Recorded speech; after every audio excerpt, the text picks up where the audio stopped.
Fatos e versões. O que vai impactar na sua vida agora no Café com Política. No Café com Política de hoje, a gente vai conversar com a chefe de cartório eleitoral, Sueli Rezende. Ela é chefe do cartório de número 332 e, claro, a gente vai discutir, vai falar um pouquinho a respeito das eleições. Sueli, bom dia, bem-vinda aqui à Rádio Super, prazer falar com você.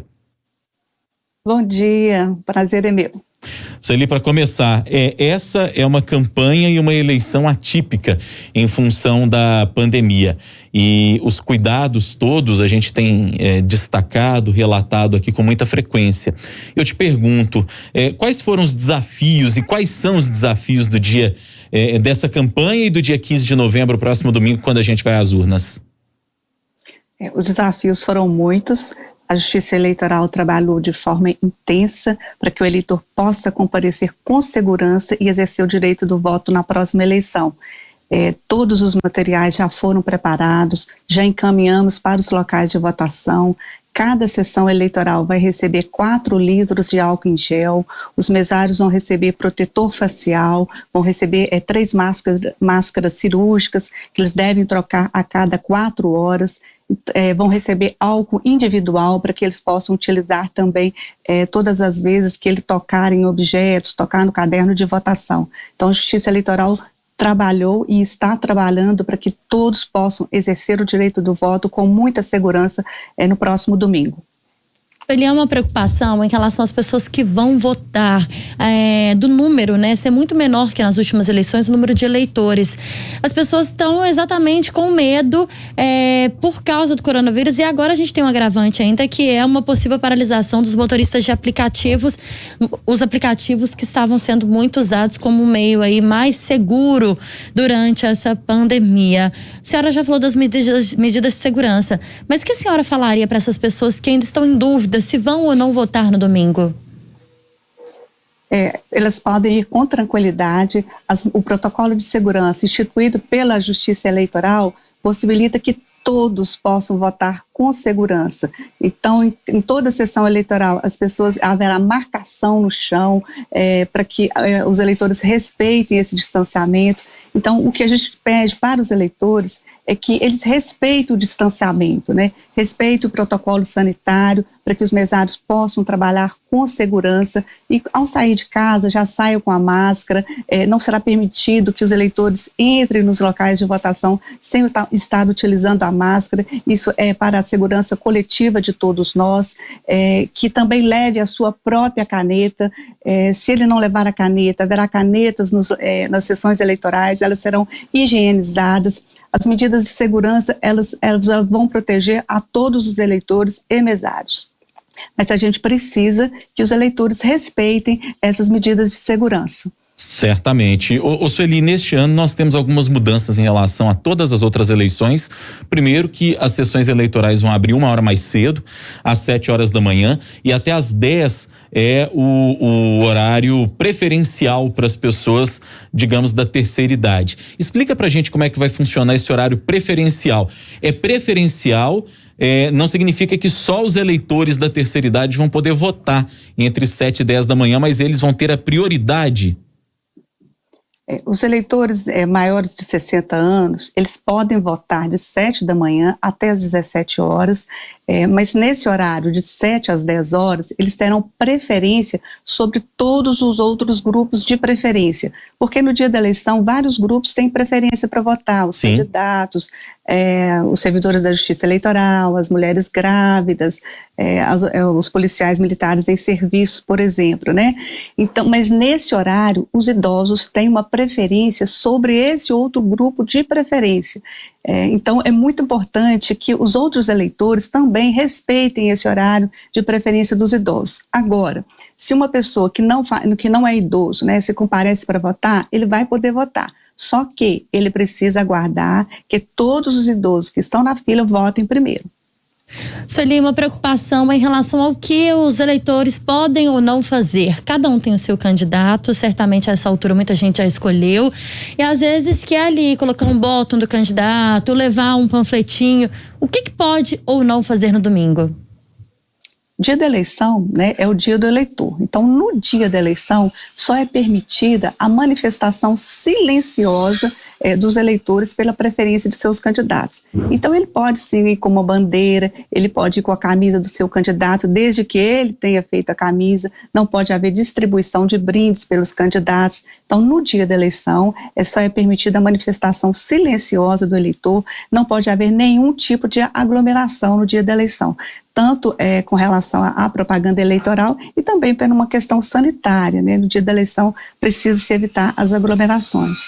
A gente está conversando com a Sueli Rezende, ela é chefe de cartório eleitoral, nos ajudando a falar um pouquinho aqui a respeito da dinâmica da eleição, a respeito de tudo aquilo que vai ocorrer no próximo domingo, dia 15 de novembro, quando nós vamos eleger novos prefeitos e vereadores nas nossas cidades brasileiras.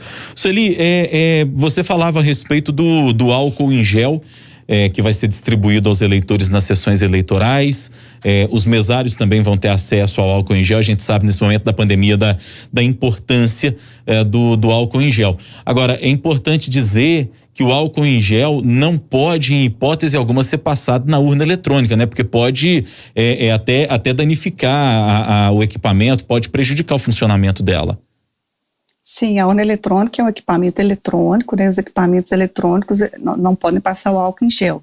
Então, por essa razão, os eleitores eles vão higienizar as mãos em 2 momentos. Assim que ele assinar antes de assinar o caderno de votação, ele vai higienizar as mãos, depois ele vai até a urna eletrônica, vota, quando ele sair da cabine de votação, ele vai novamente higienizar as mãos. Então, em 2 momentos, os eleitores vão utilizar o álcool em gel, antes de assinar o caderno de votação e depois que ele votar, para que ele possa sair da sessão eleitoral. Sueli, em caso de descumprimento de alguma norma, como essa, por exemplo, de manifestação silenciosa que a senhora citou pra gente, alguém está lá votando e percebeu que tem gente fazendo alguma propaganda para algum candidato. A famosa boca de urna, né, a famosa boca de urna, exatamente, descumprindo essas regras. O que a gente pode fazer? Dia da eleição, né, não pode haver nenhum tipo de propaganda. Se houver o descumprimento dessas regras, né, é crime eleitoral, né, então deve ser acionada a polícia, deve ligar para o 190 para que seja feita a ocorrência policial. No caso da documentação, né? Eu tenho aqui o meu e-título.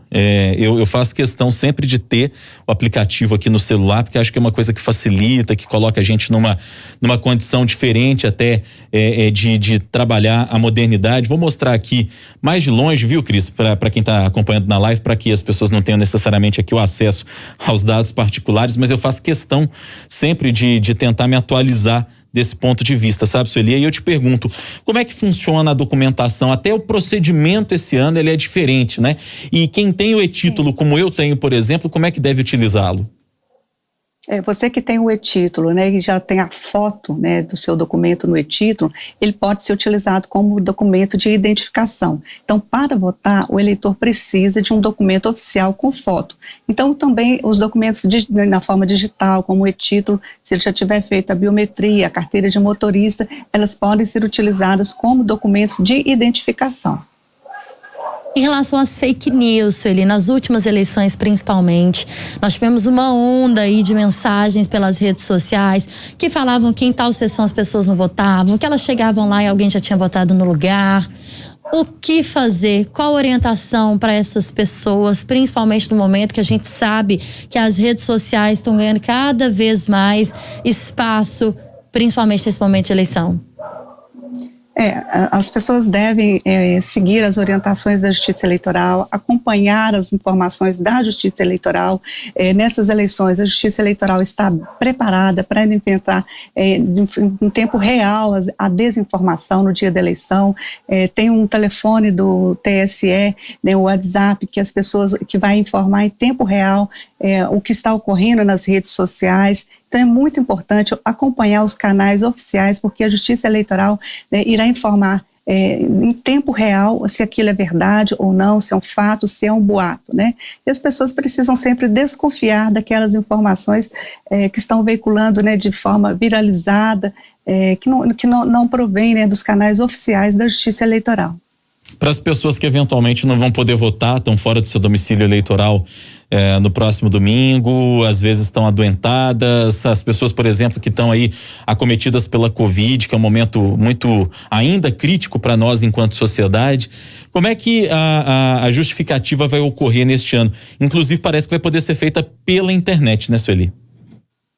Isso, as pessoas que estão fora, né, da cidade onde eles votam, né, a justificativa pode ser feita no dia da eleição pelo e-título, pelo aplicativo. Então, a orientação da Justiça Eleitoral, os eleitores que sabem, né, que não estarão, quem vota aqui em Belo Horizonte, se não estiver aqui em Belo Horizonte, já baixem o e-título e no dia da eleição, no horário entre 7 e 17 horas, ele vai poder fazer essa justificativa pelo e-título, né, pelo recurso de geolocalização.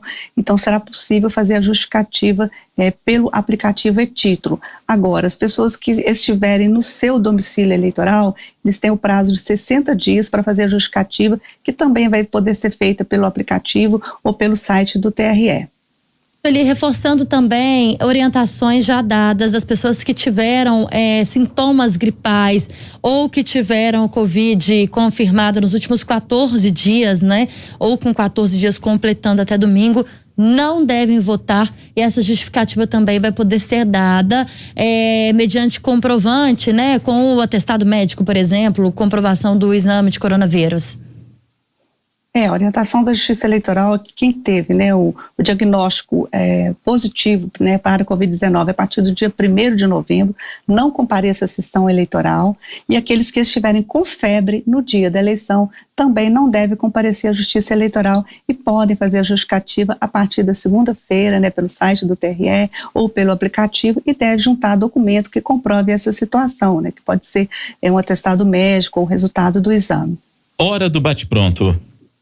No Café com Política, hora do bate-pronto. Sueli, são 6 perguntas objetivas com respostas objetivas, um ping-pong, combinado? Ok. Para começar, fake news. Desconfie. 2020, mais ou menos eleitores? A expectativa da Justiça Eleitoral é que nós tenhamos uma abstenção pequena, né, por causa das medidas de segurança.